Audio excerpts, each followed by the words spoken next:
O filme O Páramo chegou em janeiro na Netflix e até agora está dando algum assunto ali. Na sinopse é apontado como sendo de suspense e terror. Num outro vídeo eu analisei esse filme e até disse que poderia ser um drama psicológico. Depois eu vou deixar aqui nos cards o link para você assistir esse outro vídeo.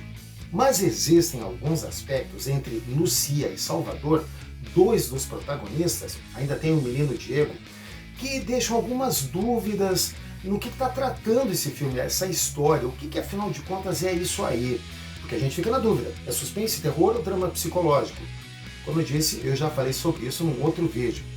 Bem-vindos ao canal Leitura Pop, eu sou Paulo Boca Nunes e nesse vídeo eu vou falar sobre 8 aspectos importantes em O Páramo entre Lucia e Salvador.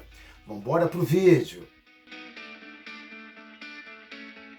O Páramo é uma produção espanhola com roteiro e direção de Casademun. A história se passa em algum tempo do século XIX em que acontece uma guerra. Ninguém sabe que guerra é essa, mas o filme segue uma família de 3 pessoas: Salvador, Lucia, sua esposa, e o filho Diego.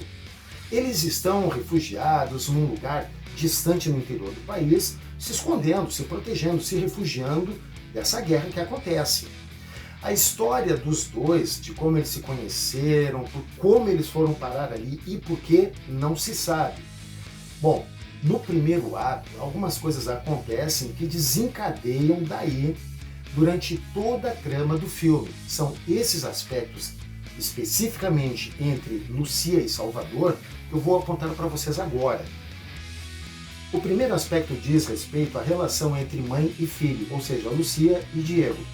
Geralmente, o Diego, ele sente vontade de fazer xixi de madrugada. Aí, o Salvador tem que se levantar para levar o Diego até a latrina, que fica lá fora da casa. E aí ele tem que pegar uma espingarda, tem que ficar cuidando, porque está acontecendo alguma guerra, pode aparecer algum bicho, alguma coisa assim. Na volta, quando o Diego faz o seu xixi lá na latrina, ele volta, a Lucia chama o Diego para ficar deitado com ela. E o Salvador acaba indo para o quarto do garoto. E ali se mostra o Salvador abatido, parece assim que já não é a primeira vez, e aquilo ali já está atrapalhando ou incomodando o Salvador. Se percebe, ali tem alguma coisa que aponta diretamente para o relacionamento do casal. Alguma coisa ali não está certa. Mas o que está acontecendo na verdade?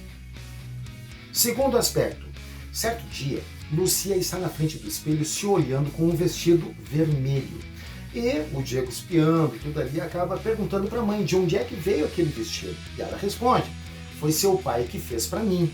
De repente, a Lucia olha para a porta e vê ele paradinho, observando toda aquela cena da Lucia experimentando aquele vestido na frente do espelho. Quem está lá? Salvador, quieto, parado, tem até uma sombra sobre ele, fica uma coisa sombria, e aquilo ali funciona quase como uma metáfora, alguma coisa até relacionada ao passado. O Salvador não fala nada, e aí a gente fica se perguntando, aquele vestido vermelho, será que foi o Salvador que fez ou deu? Em que circunstâncias ele deu ou fez aquele vestido? O que tem a ver no passado deles aquele vestido vermelho? Aqui também a gente pode se perguntar, que relação tem a cor vermelha na Espanha naquele período? Teria algum significado?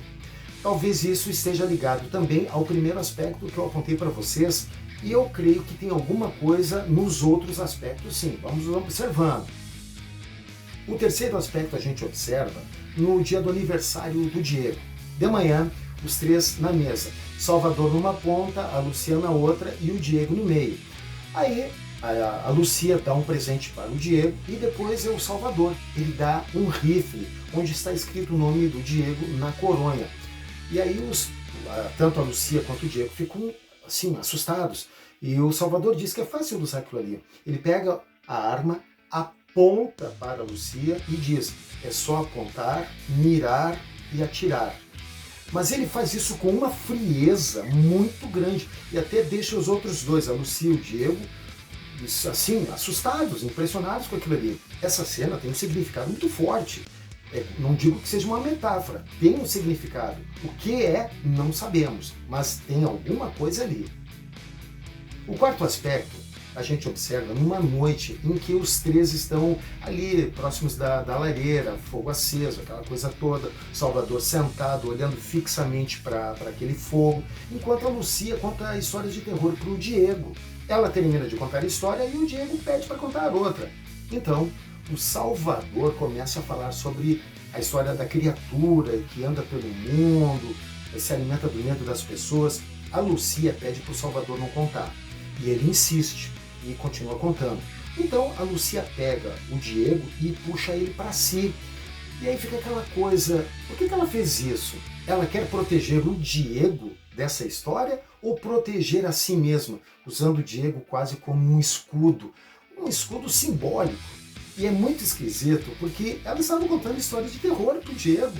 E aí quando o Salvador vai contar uma história que ele diz que aconteceu mesmo, aí ela quer impedir isso. Essa coisa da Lucia não querer que o Salvador conte a história, tanto da criatura quanto da irmã dele, é uma coisa muito forte, que depois vai interferir lá no segundo e terceiro atos. O quinto aspecto, e olha aí, vai anotando, não perde a conta. O quinto aspecto diz respeito a Salvador. Muitas vezes a câmera mostrava o Salvador ali no campo, olhando para o horizonte, numa forma contemplativa, como se estivesse vigiando, cuidando, esperando, aguardando alguma coisa.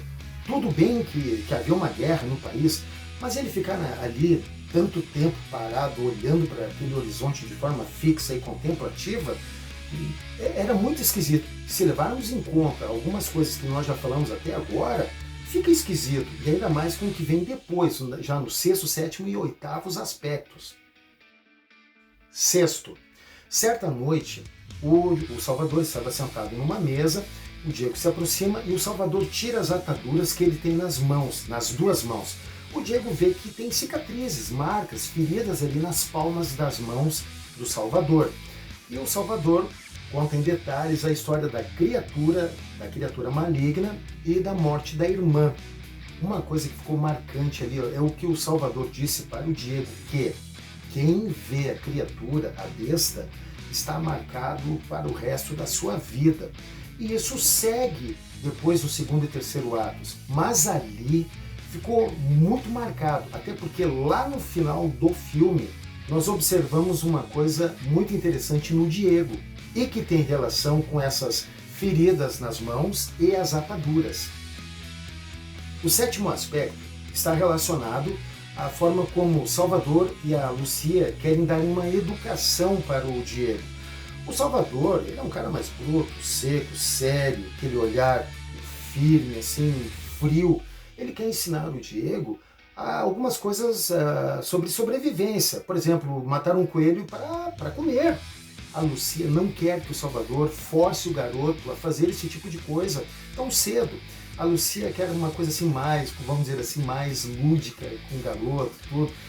E quando ela interfere na forma que o Salvador quer ensinar ou educar o Diego, o Salvador fica quieto, ele não fala nada, ele só suspira, baixa a cabeça e fica quieto.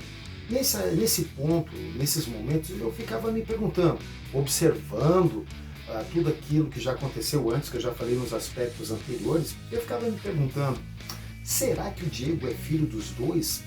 Porque existe uma coisa, uma diferença de idade entre os dois. Pode não querer dizer absolutamente nada, mas só que a gente vai observando essas coisas, acaba vindo essa dúvida.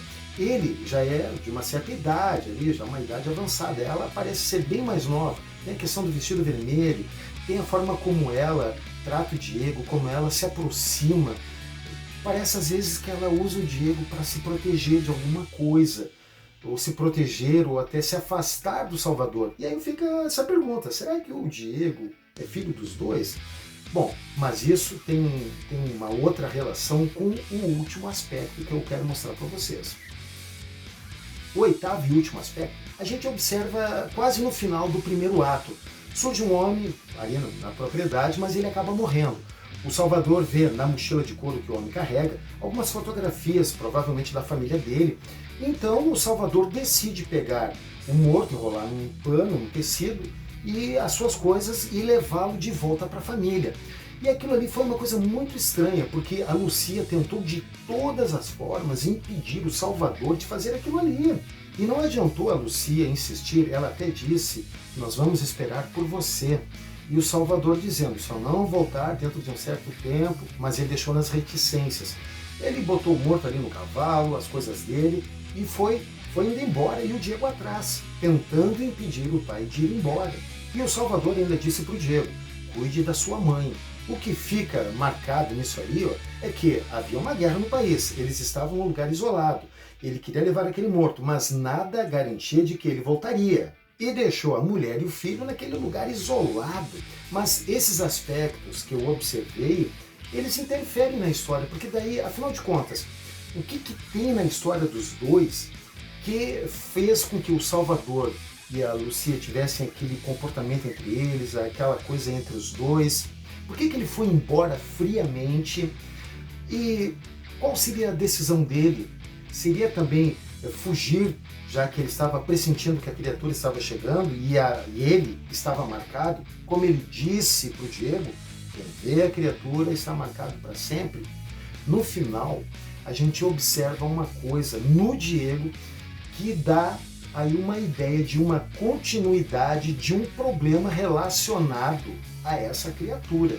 Mas isso também, na minha opinião, não significa que vai haver um segundo filme. É apenas algo que fica aquela pergunta ali no final. O que vai continuar daqui? E são esses 8 aspectos que eu vejo assim, interferem um pouco na trama da história.